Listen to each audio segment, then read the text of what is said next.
આજરોજ 26 જુલાઈના દિવસે કારગિલ યુદ્ધ વખતે ભારતીય સેનાએ વિજય મેળવીને તિરંગાને લહેરાવ્યો હતો. એટલે દર વર્ષની જેમ આ વર્ષે પણ કારગિલ દિવસની ઉજવણી કરવામાં આવી હતી, જેમાં વાગડ વિસ્તારના રાપર તાલુકાના બાલાસર ખાતે સામાજિક સંસ્થાઓ તથા ભારતીય જનતા પાર્ટી દ્વારા કારગિલ વિજય દિવસની ઉજવણી કરવામાં આવી હતી.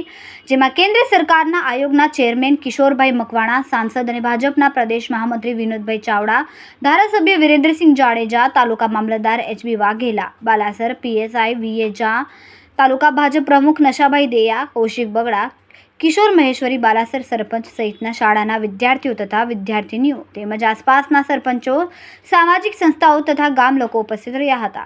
આગેવાનો તથા સંસ્થાઓના પ્રતિનિધિઓએ કારગિલ વિજય દિવસની ઉજવણી અંતર્ગત વિવિધ પ્રાસંગિક પ્રવચનો આપ્યા હતા તથા એકબીજાને શુભેચ્છાઓ પાઠવી હતી.